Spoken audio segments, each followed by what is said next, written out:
అమ్మా ఏమా ఎందుకలా గుర్తేస్తావు? పక్కన టికెట్లు కొట్టుకోవచ్చురా. ఇదిగో చూడండి, నా దగ్గర చిల్లర లేదు. అందరూ 10 రూపాయల నోట్లు ఇచ్చి నన్ను ఇబ్బంది పెట్టకండి. చిల్లర ఉండేవాళ్ళు బస్సు ఎక్కండి. అప్పుడు బిచ్చగాళ్ళు తప్ప ఇంకెవ్వరు ఎక్కలేరు. ఎవడ్రాజే కౌంటర్ వేస్తున్నాడే? నేనే. ఎక్కడికి వెళ్ళాలి? ఇంటర్వ్యూకి. నువ్వు ఇడ్లీ కొట్టుకెళ్తావు, ఇంటర్వ్యూకి వెళ్తావు. ఇంతకీ ఇంటర్వ్యూకి ఎక్కడికి వెళ్ళాలి? కంపెనీకి. కంపెనీలోనే ఇంటర్వ్యూ జరుగుతుంది. కంపెనీ ఎక్కడ ఉంది? 7వ ఫ్లోర్ లో. 7వ ఫ్లోర్ లో ఉండే కంపెనీకి ఇంటర్వ్యూకి వెళ్తున్నావు. ఓకే, ఆ 7వ ఫ్లోర్ లో ఉండే కంపెనీ ఎక్కడుంది? అక్కడే ఉంది. అయ్యో, అక్కడంటే ఎక్కడయ్యా? ఎక్కడుందో అక్కడే. ఓ వీడి హింస భరించలేకపోతున్నాను. నొప్పిగా ఉందా? నేను అడిగిన దానికి సమాధానం చెప్పు. నువ్వు ఇప్పుడు ఎక్కడికి వెళ్ళాలి? ఇంటర్వ్యూకి. లోపలికి వెళ్ళి టికెట్ కొట్టుకో.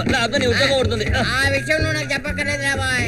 ఏంటిది? ఎందుకు ఇలా టెన్షన్ అవుతావు? ఒక ప్యాసింజర్ తో ఇలాగైనా బిహేవ్ చేసేది? అయ్యో, ఆడు భాషించరా. ఉదయాన్నే నా బ్రెయిన్ తినేసాడు. బాగా కాక మీద ఉన్నావే. ఇదిగో చూడు, తట్టు ఎత్తుకున్నావా, పూలు అమ్ముకున్నావా, డబ్బులు తీసుకున్నావా అన్నట్టుగా ఉండాలి. అనవసరంగా సీన్ లోకి ఎంటర్ అయ్యి నాకు సీరియల్ తెప్పించుకో. పొద్దున్నే కండక్టర్ తో కిరికిరేంటక. అలా చెప్పరా, అలా చెప్పు.